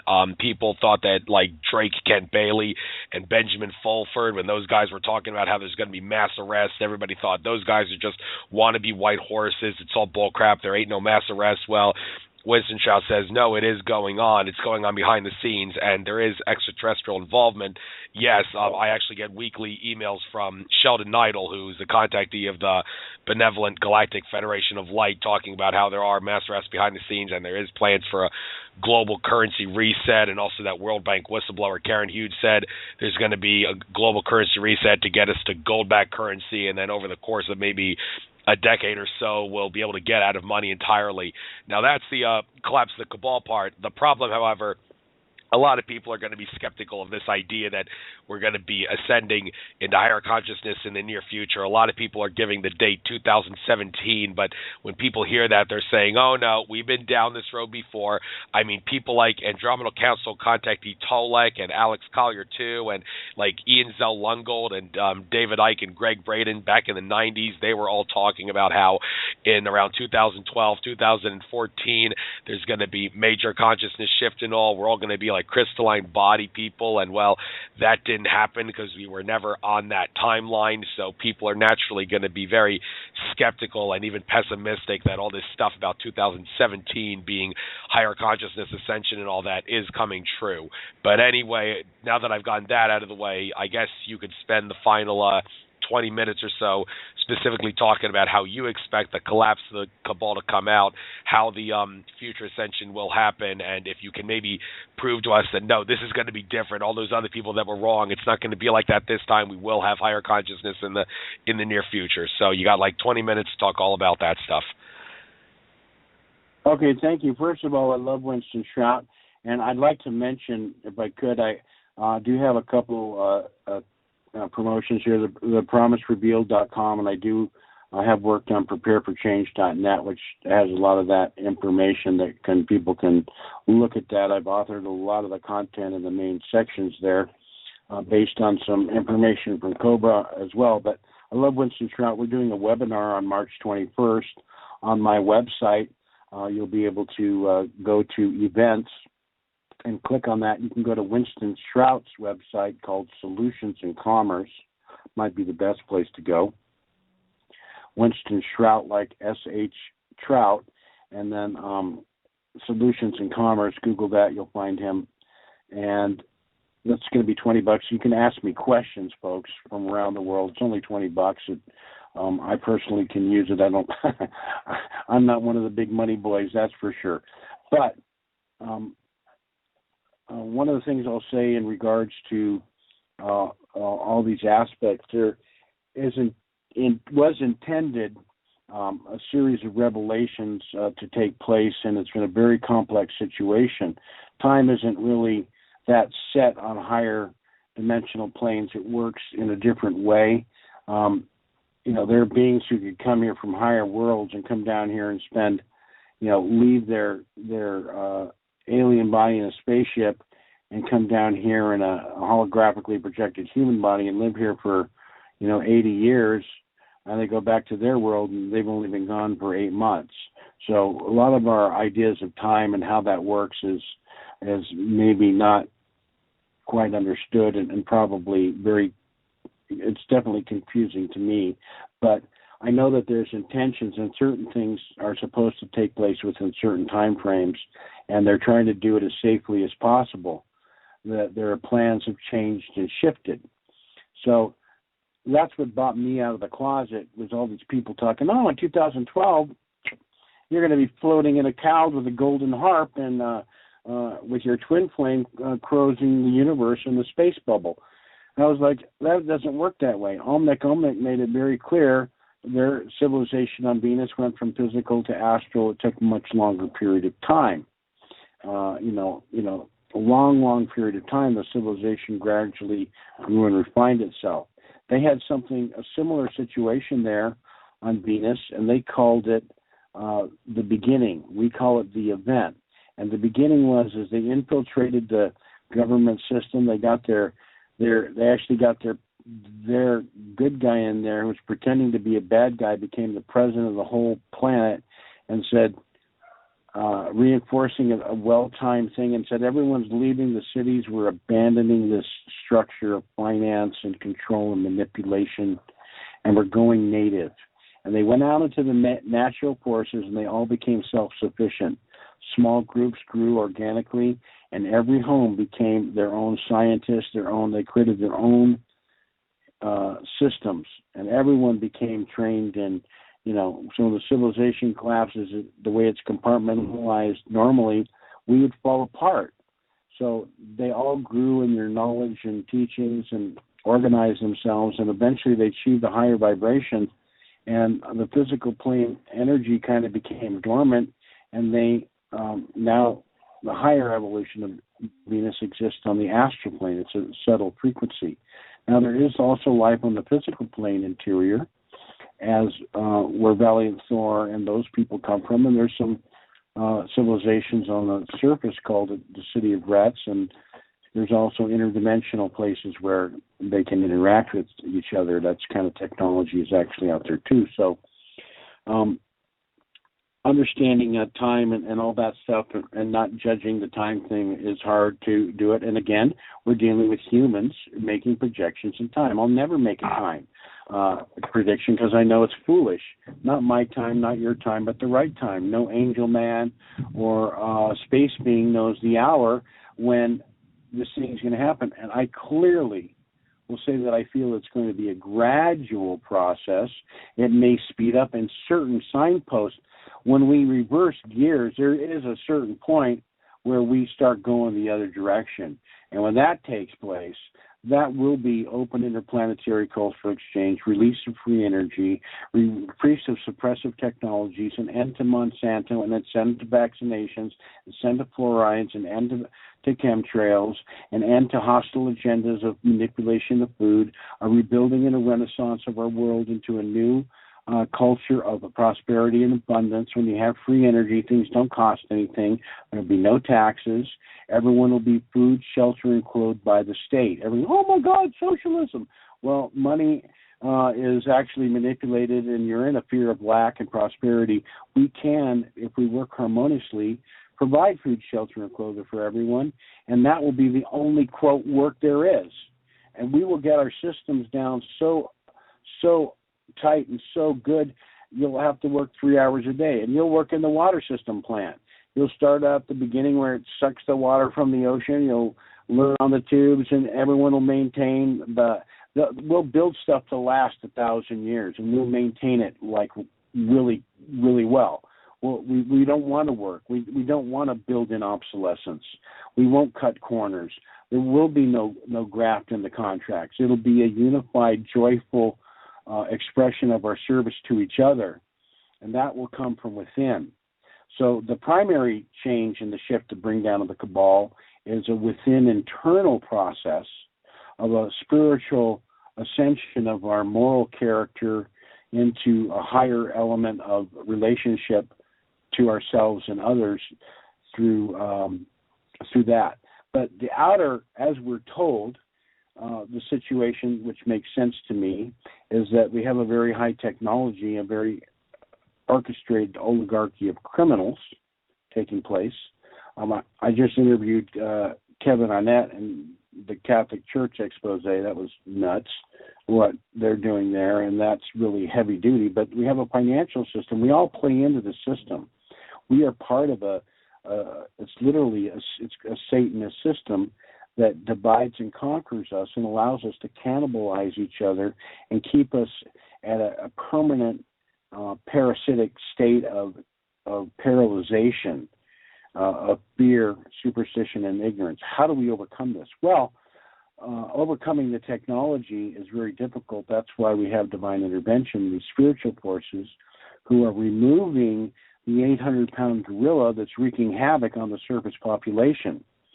Now, not only are they a physical gorilla, but they're a subtle, energetic gorilla that exists in non-material levels that we can't even perceive. And we're only told certain things, and we're given hints and descriptions, and different people get different descriptions from different ETs or different groups, different intuitions. People have, when you read books that are presented to you that you're looked over, and your guides and guardians on the non-material realms are trying to bring more light in, and you may get some of the information right, you may get some of it wrong. And again, myself included. So everyone's probably doing their best to try to give things down, but if people want to prognosticate dates and times, everyone's going to have egg on their face, in my opinion. But 2017, I've heard about that before. It's not going to be any, ta-da, we're done. It may be, ta-da, they're arrested. I would agree with Winston. He and I have talked. I've heard stories of these guys. It's called catch and release because we don't want them all panicking and going Mad Max. And a lot of these people will be forgiven. A lot of these people at the highest levels are not in control of their actions. When people go, oh, let's spray chemtrail, they don't. The pilots are under mind control. It's controlled by a hostile off-world force that lives 1,000 years. They're very patient. They have long-term agendas. And they keep presenting things like, everyone will oppose fluoridation. Now everyone won't stop it. But no one had it. It took them 15 years to push it through in certain areas, and then They just kept pushing it and pushing it. Next thing you know, it's there. It was first used in Nazi camps to suppress people. So we have given away our power to a political system that's based in a federal place, and normally power is not centralized. It needs to be city-states, local governance, and not so based on this false financial system. So we have to get out of that. So clearly, moving to an asset-backed, gold-based currency, which is honest, just, and transparent, will be a first step to move to a cashless society. So those are the plans. The human population cannot be put in a position that would, by galactics or those higher spiritual forces, that would injure us or blind us to the intensity of the revelation and create panic, havoc, and fear. Fear is what feeds these negative forces. Not only do they feed energetically on us, but there's a harvesting of resources from the planet through secret agreements that have been made by our alleged representatives, who themselves are victims of a very advanced technology. They have a technology that works on your unconscious system. You don't even know it, and it imprints fear into you. And whenever anyone wants to try to overcome some of the systematic systems, there's a fear. You start talking about chemtrails and vaccinations and fluoridated water, and people look nervously around left and right, and they laugh nervously, and they don't want to take responsibility because that would upset their little life, and they would realize that they're in the matrix. They're like that guy who said, I don't like it out here. Give me a nice job, put me in the matrix. You can have Neil and the crew. So a lot of people don't want to go there. It's a program situation, and there needs to be compassion and non-judgment for those people that are in that position, and know that they will assimilate and grow into this knowledge and truth on their own. So there's, again, that aspect that needs to be kept place. There's a lot of low-level fish in the pond, is every jackbooted cop attitude, indoctrinated, homeland security, neo-Nazi trained, high technology toting, fusion center informational fed, guy out there, a full-blown conscious Satanist? No. The person has just been indoctrinated and been told these are the bad guys, and they might have thought I'm going to be a good guy, but usually that type of job attracts people with a lot of control and power issues. And I'm not saying all cops are like this. There's a lot of guys in there, and they've created at the highest level, is manipulated and controlled by the system. And the system can never prosecute their bully stick. That's why cops can murder people all the time and get away with it. Never, ever, because if they do, then those guys will stop and will not do it. They'll go, I'm not going to be like that. But in the course of duty, they can pretty much kill anyone. Occasionally they'll let one go, but for the most part, the high-profile ones, they're letting them go on purpose to let you know that you'll never bite the force. We're going to put 500 cops out there. They will beat your heads. They will mace you. They will tase you. They will kill you. They will beat you. They'll stick you in a internment camp. We will force vaccinations if we want to. You can't stop us. So that type of intimidation creates a fear vibe. So the way it's going to come is we're going to gather in groups and in a pure intent of non-compliance and just get out of the system. Take your money out of the banks.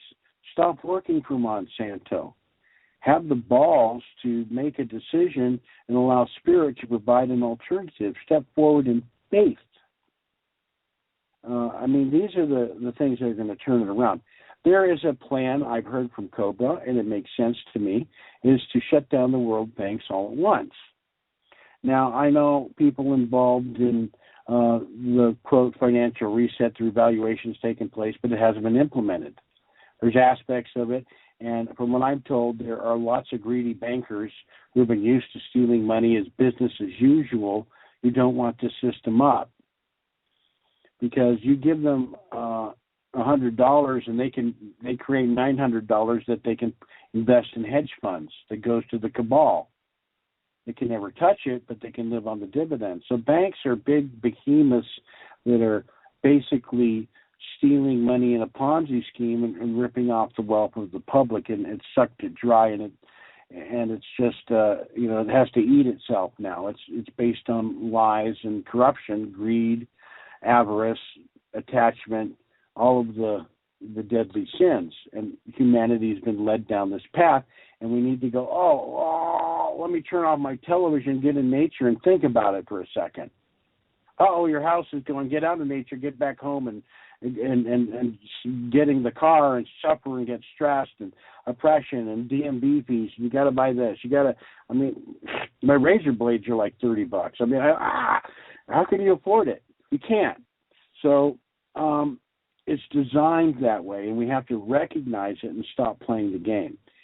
So the plan for that is to shut down the world banks and shift to an alternative system, which will be controlled by good guys, supposedly. Now, I know they have the capability to do that at any moment. They will redirect the world satellites that are providing interference of our bodies. The satellites are radiating huge destructive microwaves on the population of control.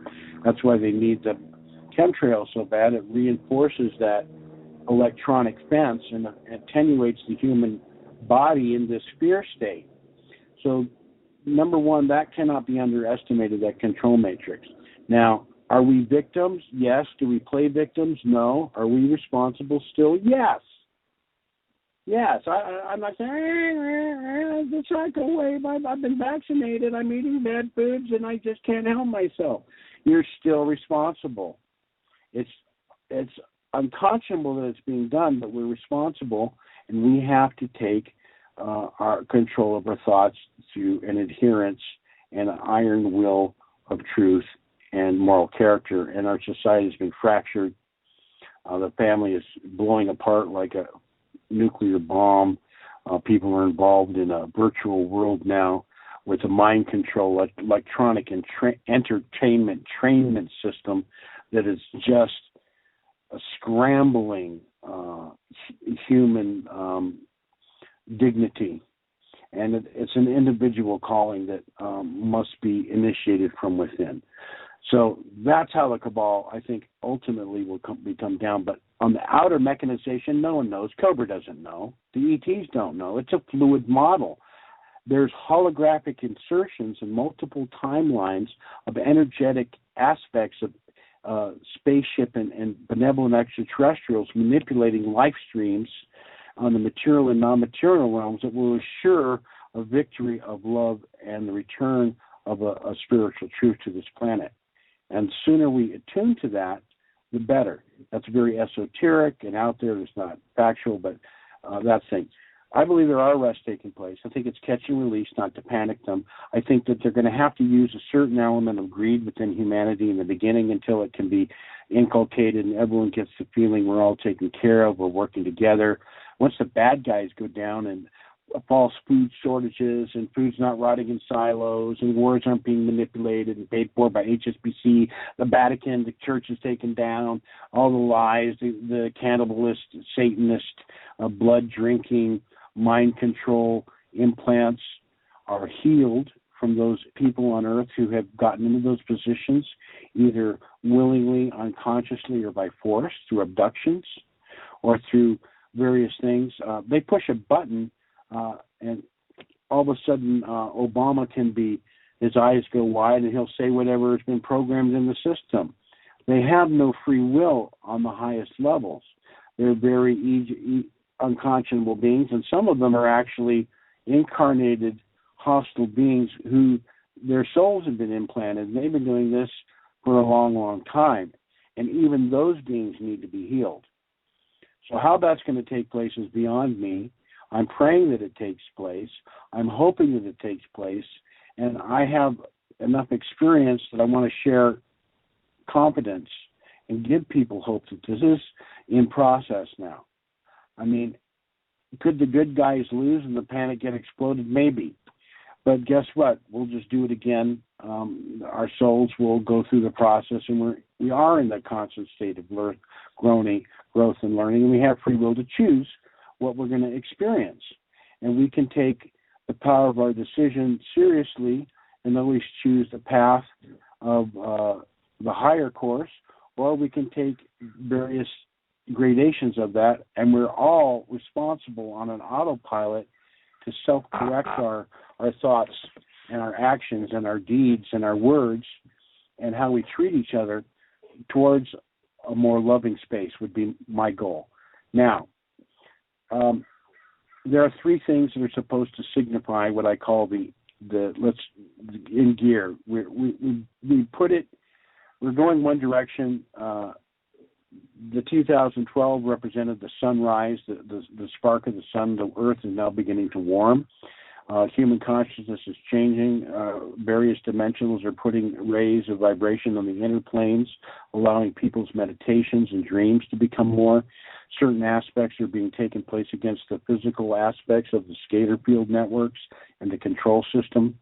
The financial network is being blocked by white hats within the Earth's military and the intelligentsia, academia of the world that have been orchestrated either unintentionally through spirit and their own soul connection to truth, or through physical contacts with extra dimensionals on certain higher cleared levels. There is a finely tuned orchestrated plan that's going to work out, and it's not revealed to the surface population for good reason.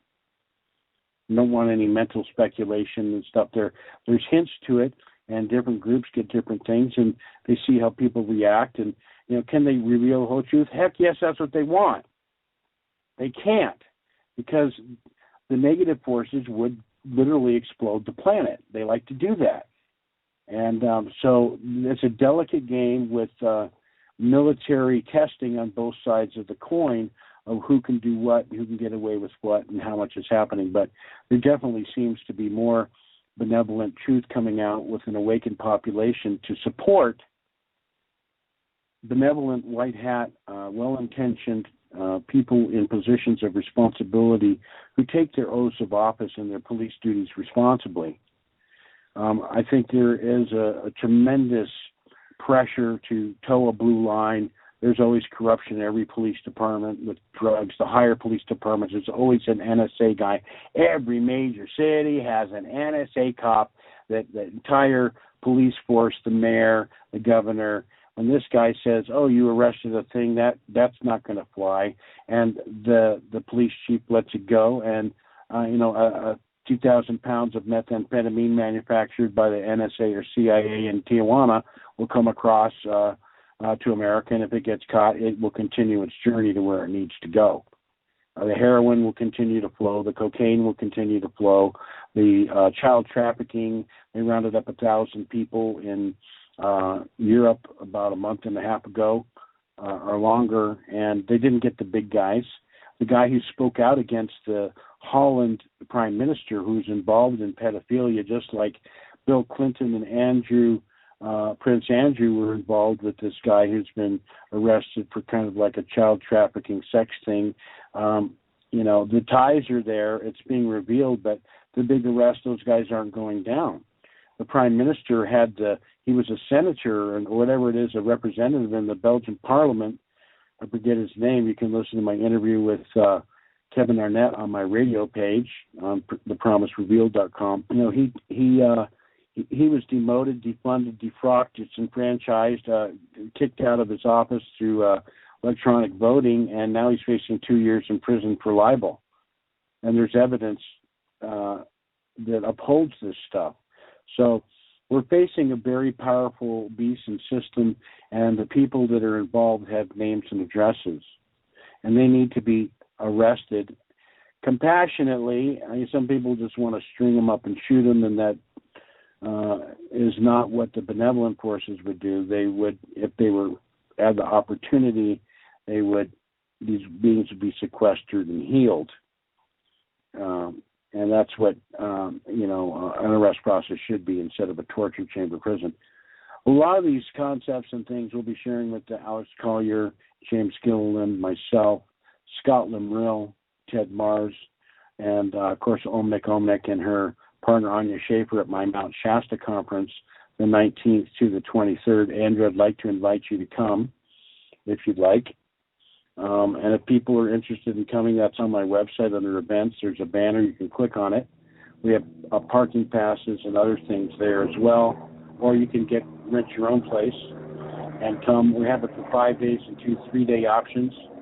We'll be showing the screening of the movie that won the Burbank Film Festival by my friend Frank Campobasso, called Stranger at the Pentagon, which reveals the real-life contact of the Solar Council of Venus when they offered to make the planet an interplanetary, open galactic society and communicate with other worlds, but was rejected by Eisenhower because of the forces that were in power had already made arrangements with the hostile forces that were deeply entrenched, and through a series of coups and murders have really tightened down the net until 2000, when many victories started to awaken and to turn the tide here.